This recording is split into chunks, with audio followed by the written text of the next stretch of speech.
Hello friends, आज हम एक इंटरेस्टिंग अनाउंसमेंट करने जा रहे हैं यूपीएससी वाला की तरफ से।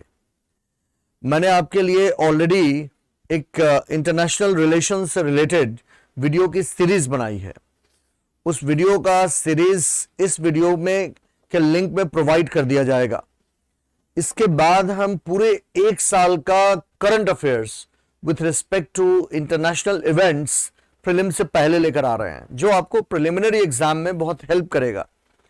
अगर आप प्रीवियस ईयर्स के क्वेश्चन पेपर को एनालाइज करते हैं, so you will realise that every year almost 10 to 12 questions are being asked from international events, international institutions, regional institutions, strategic organizations. आप लास्ट 25 ईयर्स के पेपर को अगर एनालाइज करेंगे तो रियलाइज करेंगे not less than 10 questions have been asked from international relations topic. So wherein all those topics like regional organizations, international events, international organizations are being covered.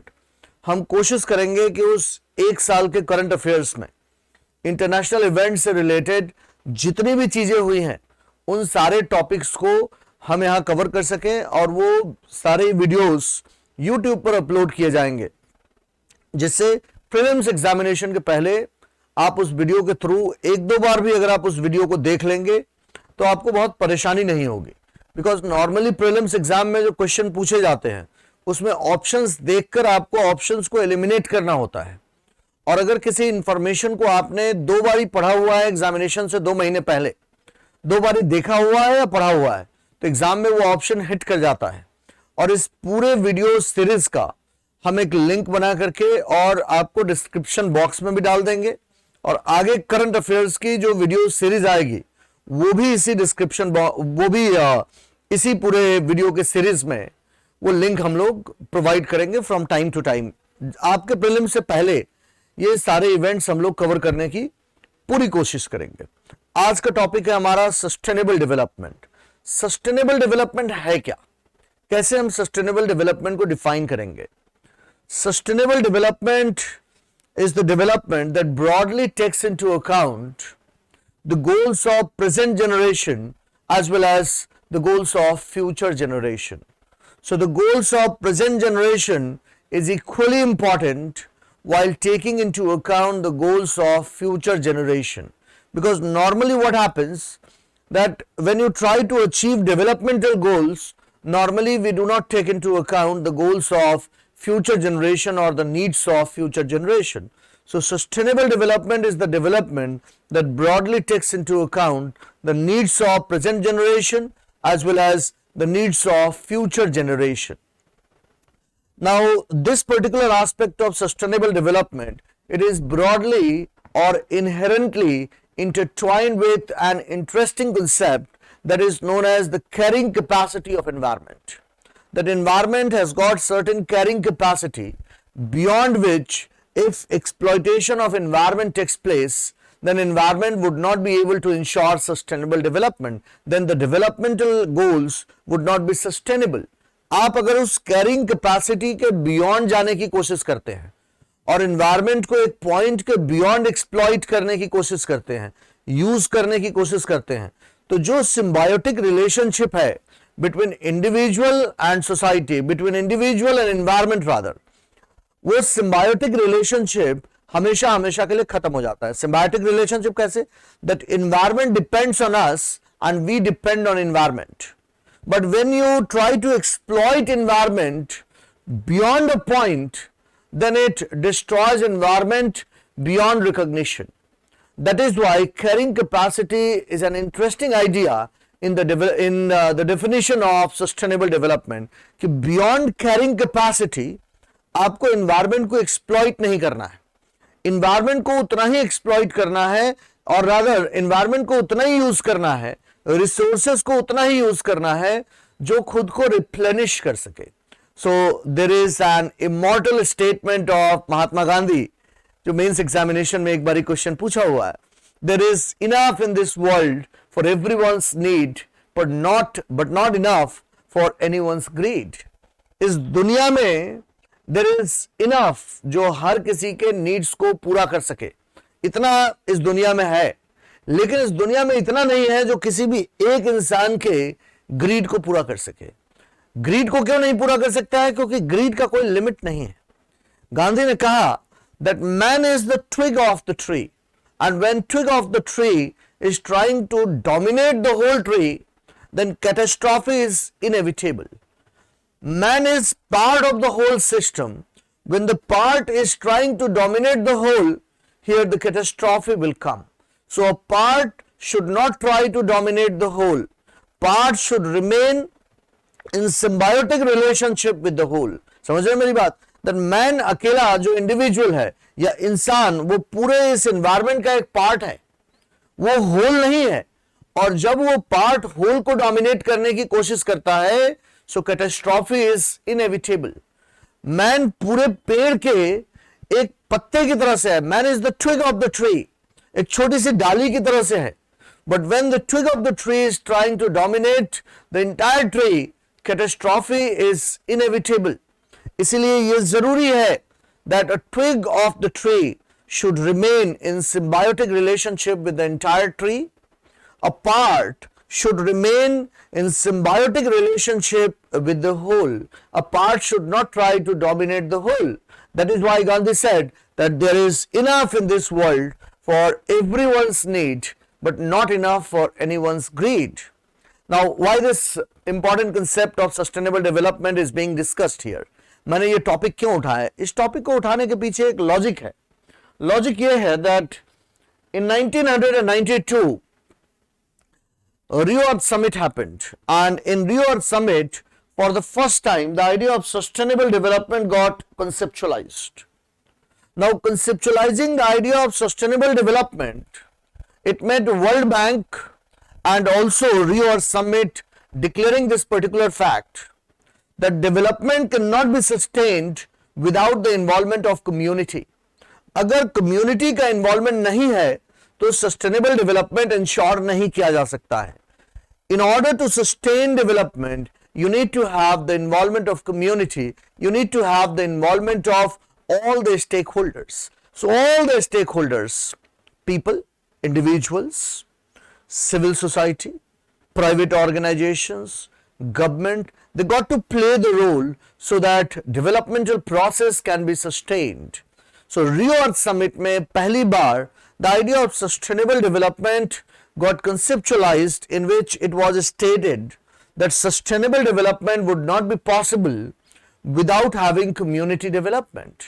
And World Bank took the leaf out of Rio Summit and went on to give its definition of governance in 1992 in its report Governance and Development. And then in 1997, World Bank in its report, the World Bank in its report in 1997, it tried to define good governance.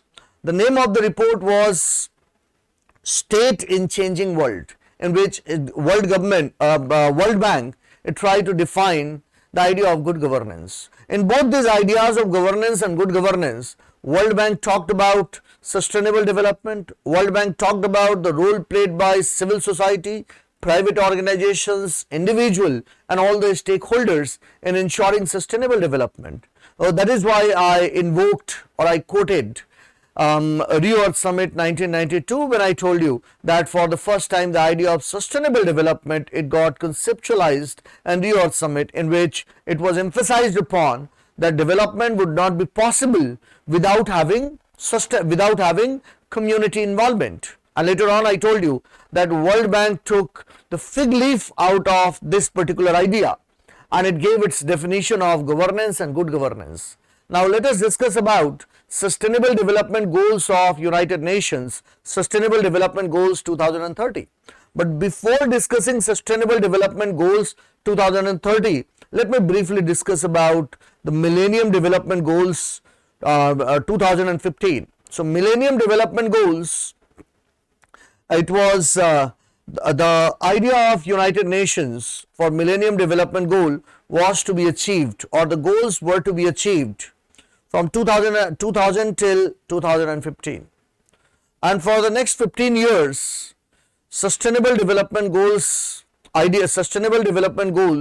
have been enunciated by the World Bank. That is why, by United Nations. So that is why I have mentioned here that to bring sustainable development the mainstream, the United Nations launched 2030 agenda for sustainable development. Now, what is this 2030 agenda of sustainable development, and how this 2030 agenda for sustainable development is going to be different from the Millennium Development Goals? The Millennium Development Goals, in which there was not the involvement of civil society and all the stakeholders were not envisaged. It was different from the Sustainable Development Goals agenda that have been declared by United Nations, which is to be achieved by the year 2030. Why? So I have mentioned here in another slide a very interesting point.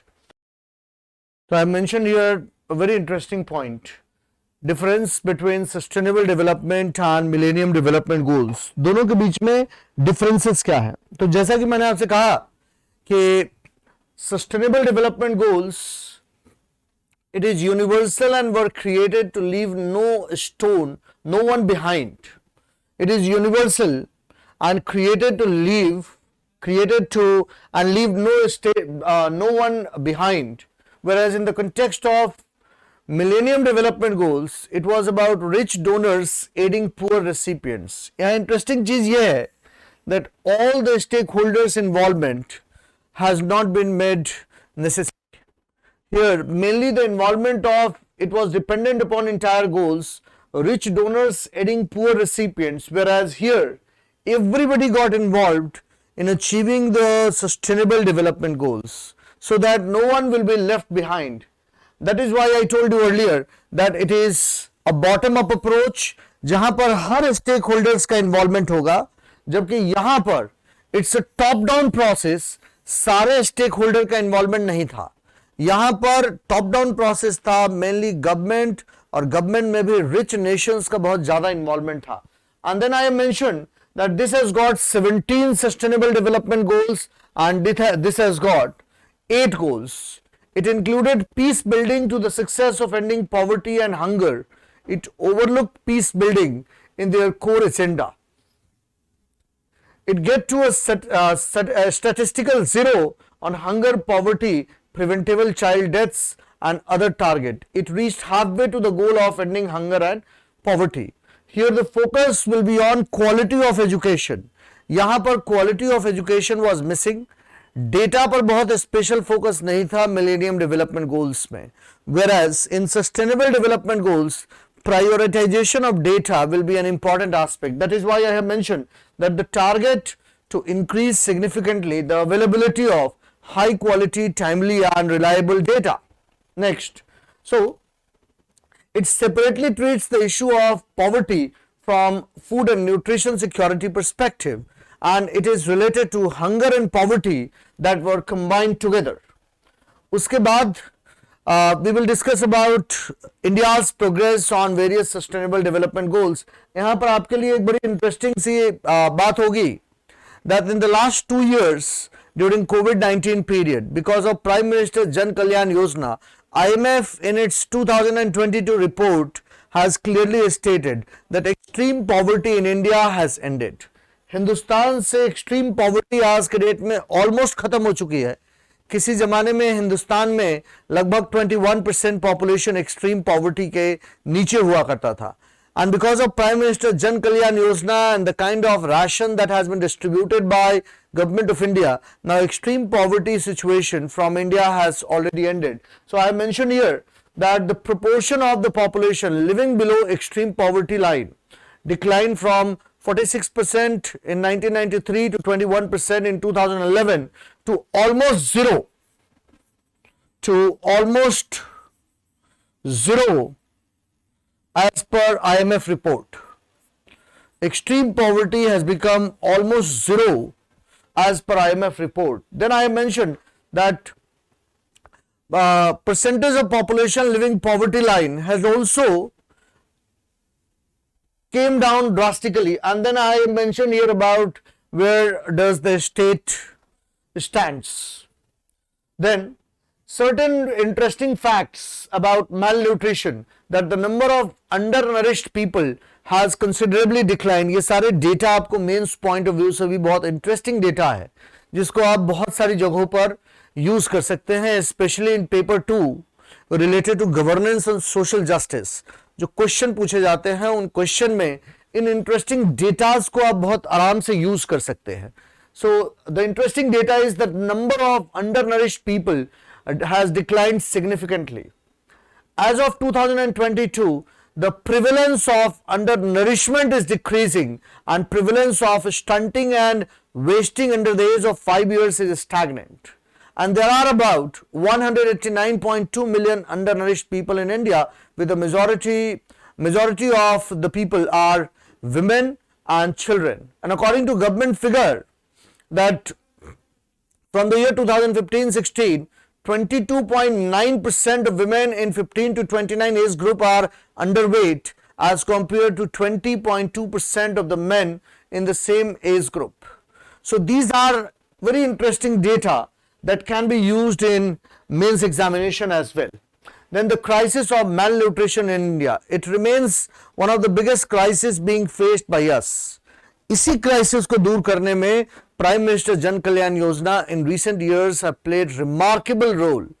That the kind of extreme poverty that resulted into stunted growth of children, malnutrition of children, infant mortality, maternal mortality, इसी crisis को दूर करने के लिए जो basically nutrition के lack of nutrition की वजह से हुआ करता था, that today we have started focusing upon nutrition along with poverty as well. Whereas Millennium Development Goals में हम poverty, hunger और बाकी सारी चीजों को separate करते थे. Now along with poverty, nutrition has become an important aspect. That is why I have said that the crisis of malnutrition in India, here India contributes a third of the global burden of undernutrition. हमारे लिए malnutrition हमेशा से एक बड़ा challenge रहा है, जिसको recent time में इंडिया ने खत्म करने की कोशिश की है through various initiatives. That is why I told you that extreme poverty like situation in India has almost ended today.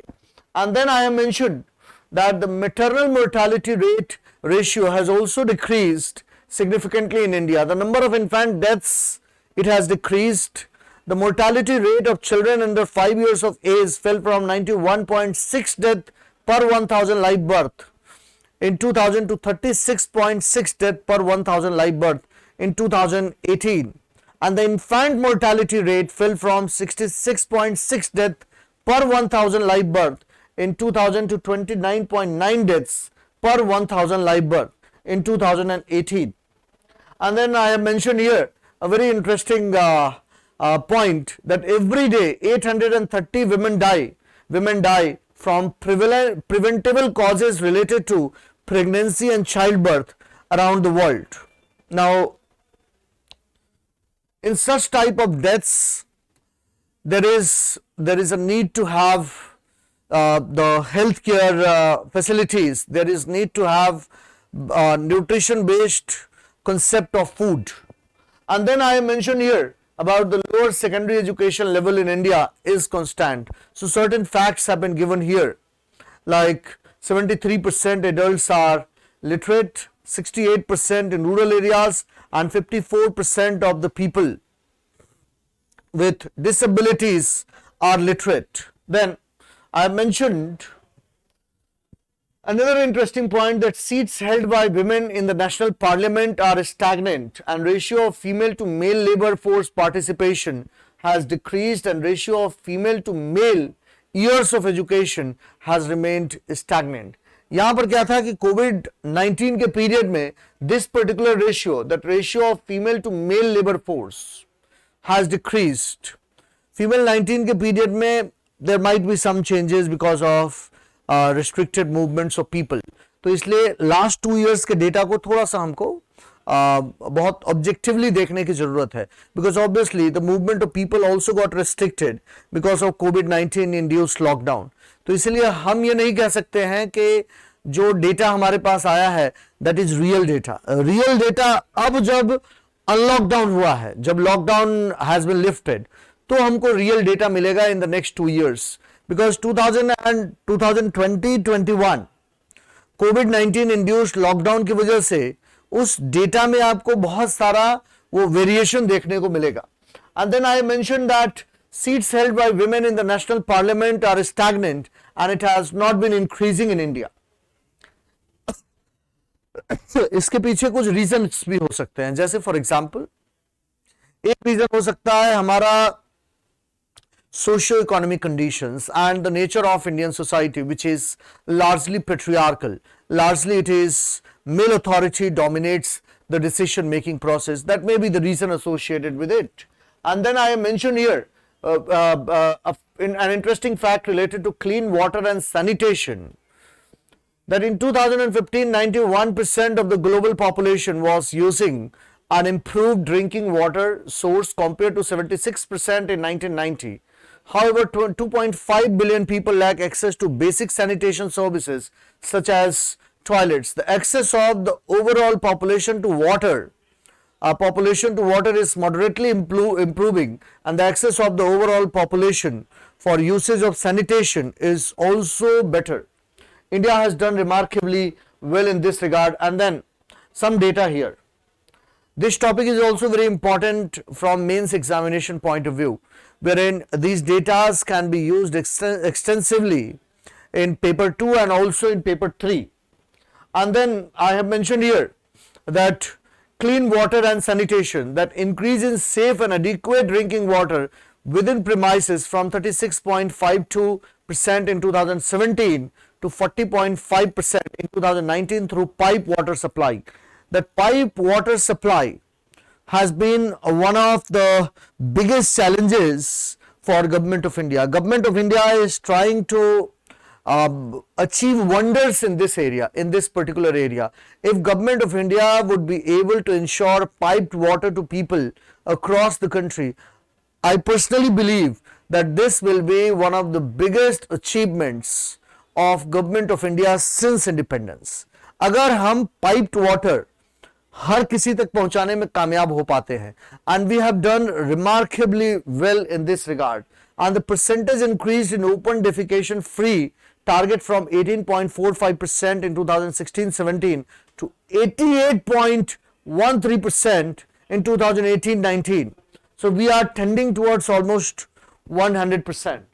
And then the proportion of the population with access to electricity has also remarkably increased to 92.6% in 2017.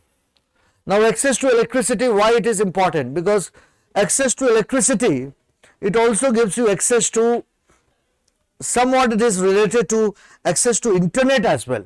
क्यों access to internet से ये connected है? क्योंकि obviously अगर electricity नहीं होगी तो internet तक आपकी पहुंच भी नहीं होगी. अगर मान लिया किसी विलेज में इलेक्ट्रिसिटी नहीं है तो फोन चार्ज कैसे करेंगे आप? आपके सामने a number of challenges will be there. इसीलिए मैंने यहां पर मेंशन किया है that this proportion of population with access to electricity has increased to 92.6%. Only in some hilly areas and mountainous terrain that this access is not there. Otherwise, in rest of the India, electricity has already reached to every nook and corner of the country, barring minor patches here and there. And then 49% of the population relied primarily on clean fuels and technology. Then an interesting figure,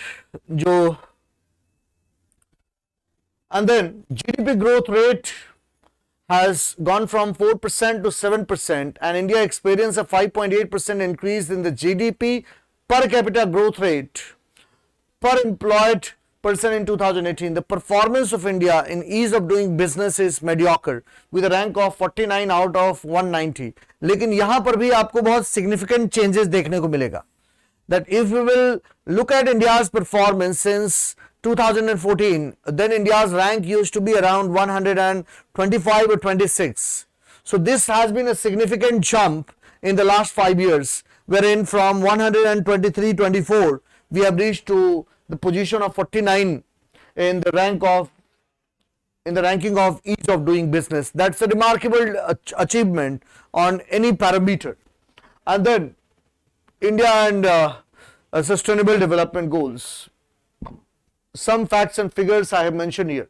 that population using the internet is on track with achieving the sustainable development goals, but major challenges remains. Now here Reliance Jio has played a remarkable role. It will be very interesting fact for you that the price of data, the cost of data in India is the cheapest in the world. It is because of the revolution that is being brought by Reliance Jio that we are getting the cheapest data in the world and thereby bridging the gap in respect to digital divide. पहले rural और urban population में बड़ा digital divide हुआ करता था because of lack of access to technology and internet.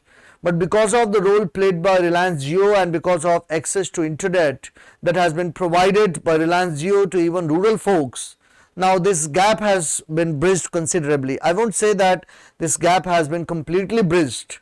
This divide has been completely bridged, but remarkable achievement in this regard has also been achieved by us. That is why I mentioned here that the population using the internet is on track with achieving the sustainable development goal, but major challenges remains.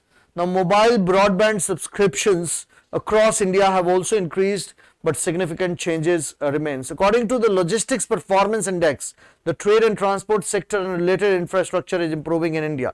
यहाँ एक interesting fact आप add कर सकते हैं that the cost of logistics supply in India per kilometer is $14. The cost of logistics supply in China is $6.5, and the cost of logistics supply in United States of America is $7 to $7.5.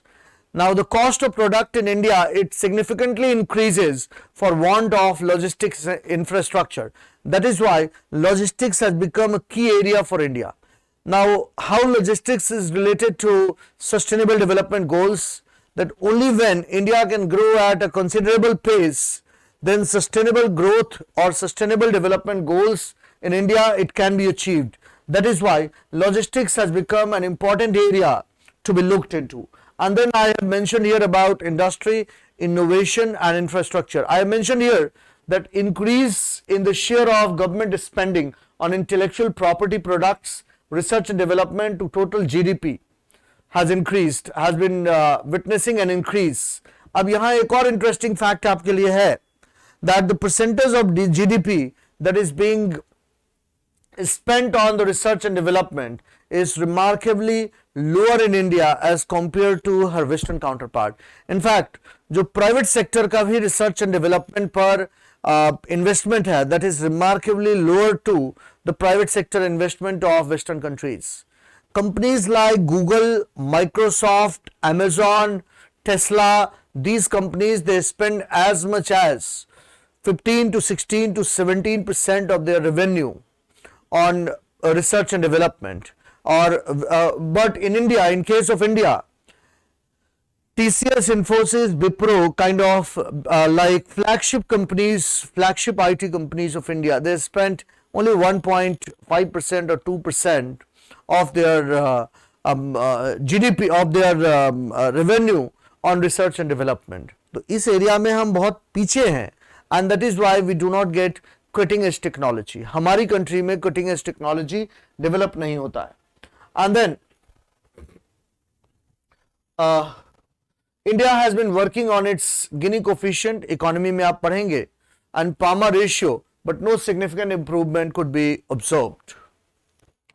Then reduced inequality, share of budget allocated for welfare of scheduled castes and scheduled tribes increased from 2.47% in 2015-16 to 2.96% in 2017-18, and the proportion of budget allocation to northeastern states have increased from 1.64% to 1.71% in 1920. Now northeast has been a focused area of focus for us. Why? Because it is important for us to ensure the development of northeastern states, which has already been described by Japan as the convergence point of its Indo-Pacific strategy. पूरे Indo-Pacific region को अगर land route के through connect करना है, तो वो land route केवल northeastern states के through ही pass हो सकता है. So entire India को northeastern states और पूरे Southeast Asia को land route के through connect किया जा सकता है. That is why Japan says that India's northeastern states is the convergence point of Indo-Pacific strategy. Even today, even India has started now believing that northeastern states is the gateway of India's interaction with Southeast Asia. That is why northeastern states have come to occupy an important position in foreign policy arena today. And then I mentioned here that the proportion of population living in urban regions is increasing, and hence major challenges remain. Now, the access to clean drinking water in the urban area has to be increased. The concentration of PM 2.5 in the major Indian cities has been on a rise, and the public transport system in India has seen a very slow growth. Barring some cities like Delhi, public transport system in India have not seen a remarkable jump. आज भी public transport system बहुत अच्छा नहीं है हिंदुस्तान में. It remains a challenging task for us. And then I mentioned here about sustainable development goals, that sustainable cities and communities.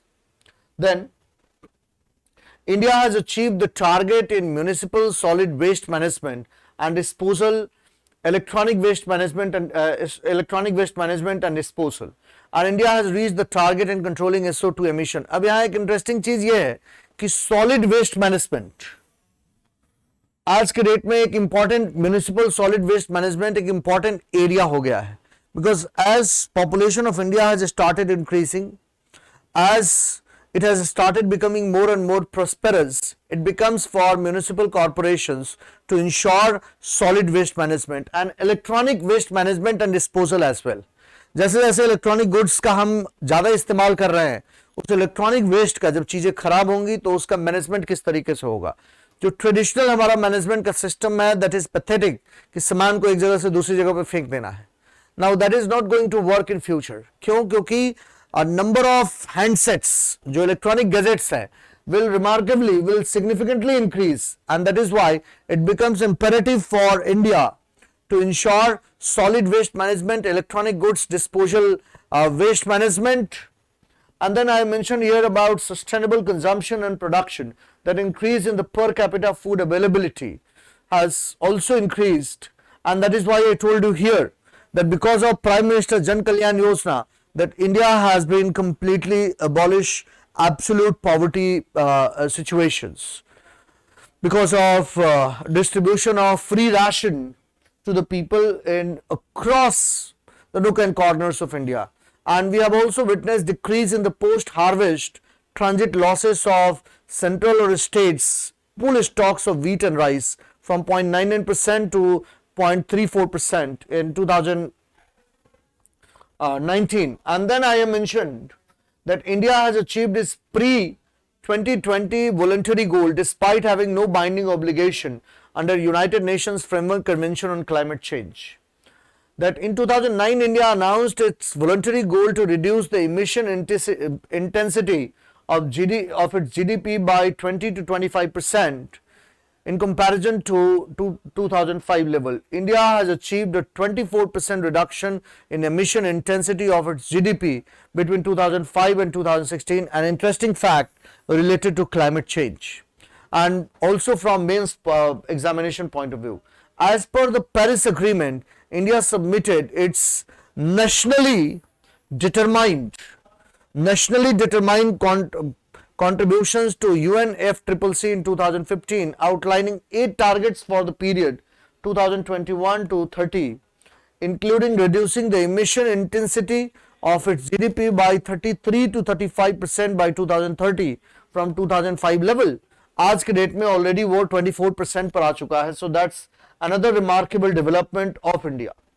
Then I mentioned here that to achieve about 4% cumulative electric power installed capacity from non-fossil fuel based energy resources by 2030 with the help of transfer of technology and low cost international finance, including from the Green Climate Fund.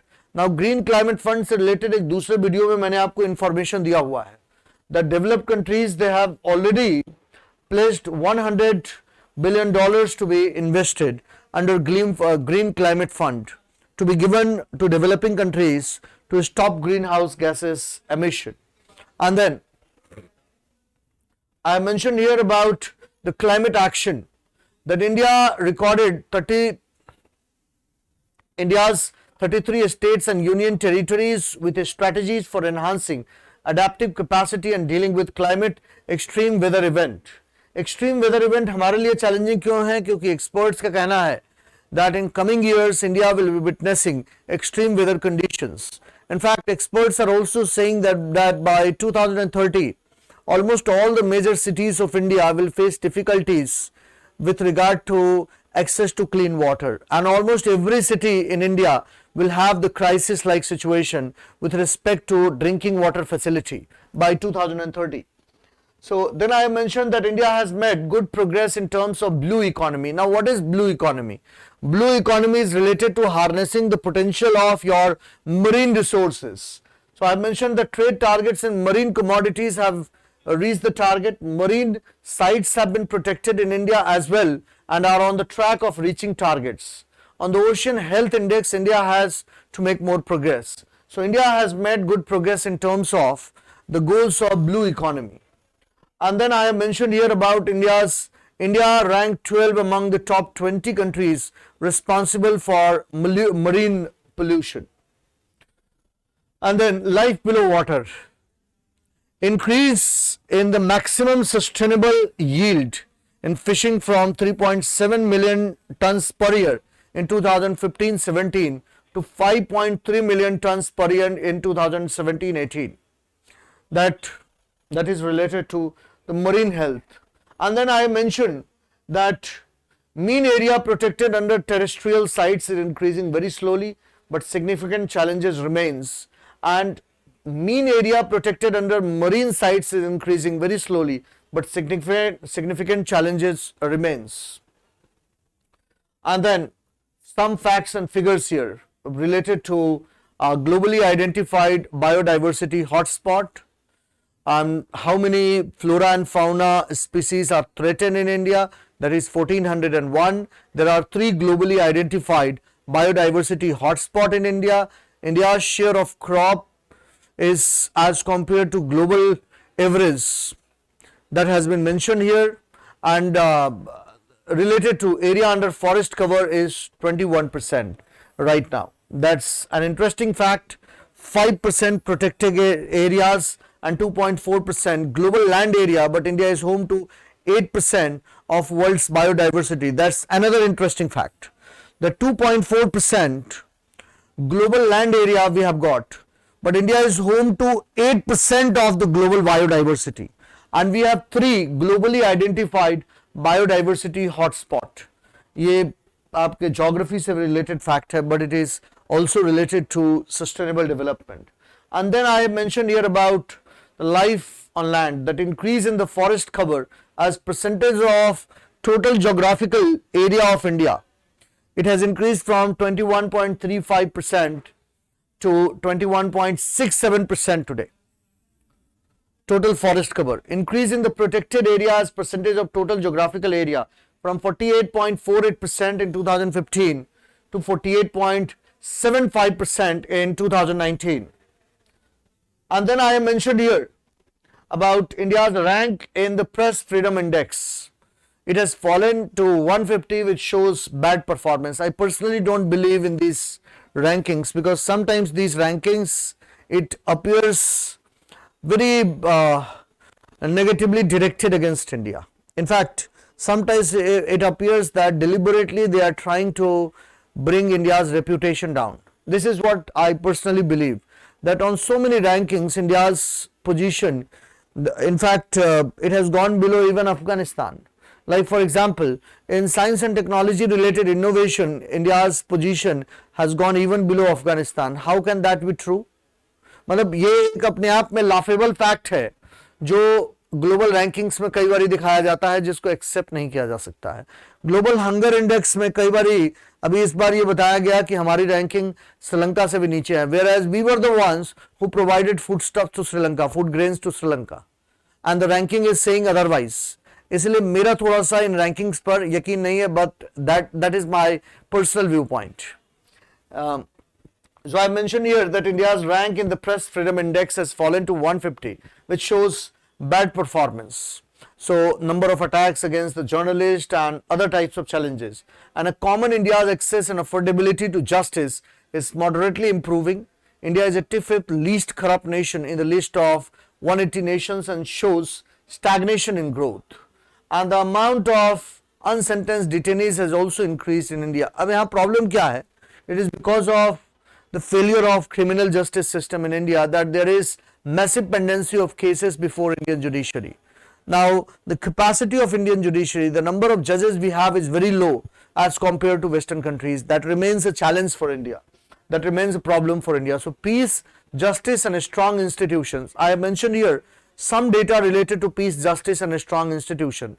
The decrease in the number of victims of intentional homicide per 1 lakh population has been from 2.63% to 2.28% in 2018. So, an increase in the number of courts and judges per lakh population has also increased today, and decrease in the number of cases reported under Prevention of Corruption Act under IPC.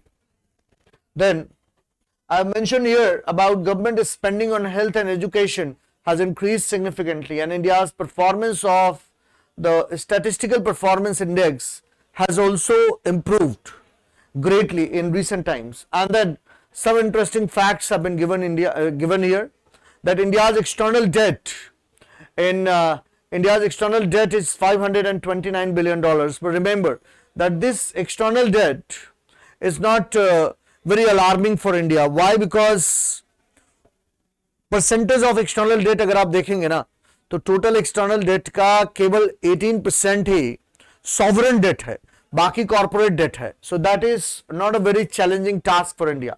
We have 34.42 for every 100 people in India, approx 34.42 are internet subscribers. And then some factories, some partnership for the goals, increase in the budget allocation to different ministries for strengthening the statistical system that has been provided here. The data has been provided here. Another interesting fact that increase in the share of India's exports in global merchandise and commercial services from 1.62% and 3.2% in 2015 to 1.67% to 3.54%. Now it has crossed 2%. Now it has crossed 2% in 2022. That for the first time, global India's merchandise export has topped $400 billion in last financial years. So that's a remarkable development and a wonderful news for India's manufacturing industry. And then I have mentioned here that Kerala has the top rank with state and union territory wise performance. So some of the performances have been given here. ये data कई बारी prelims में आपसे पूछा जा सकता है with respect to sustainable development goals. So ये डेटा एक बारी देख लीजिएगा that bottom 5 states, top 5 and top 12 states. Obviously Kerala remains at the topmost position, and then comes Himachal. It will not be difficult for you to remember. Bottom 5 states, one is Bihar and then is Jharkhand, and top 5 union territories, first one is Chandigarh. केवल top और bottom याद कर लेने की जरूरत है. So topmost number 1 is Kerala, number 2 is Himachal Pradesh. Bottom 5 states, number 1 bottom में is UP and Assam at 55, Bihar, then Jharkhand, Arunachal, Meghalaya and Uttar Pradesh. And then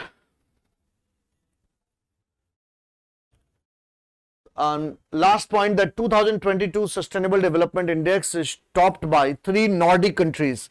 नाम याद रखिएगा, कई बारी पेपर में आपसे पूछ देते हैं कि नॉर्डिक कंट्रीज कौन सी है. जैसे एक बारी पेपर में पूछा हुआ है आइबेरियन पेनिनसुला कौन सा है. So 3 Nordic countries, namely Finland, Denmark and Sweden, and all top 10 countries are European countries, but it has been topped by 3 Nordic countries, namely Finland, Denmark and Sweden. India has been ranked 121 out of 163 countries, and India's preparedness for sustainable development goal has worsened, Major challenges includes ensuring decent work for people. So unemployment, that remains a challenge for India.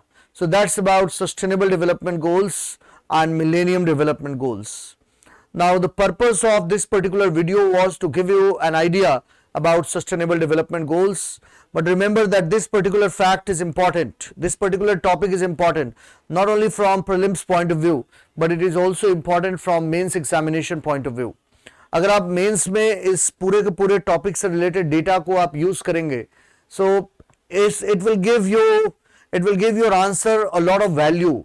A lot of value addition in your answer can be done by using these data, especially in paper 2 and paper 3, wherein you can use these data extensively. दूसरा क्या है कि sustainable development, it remains a theme.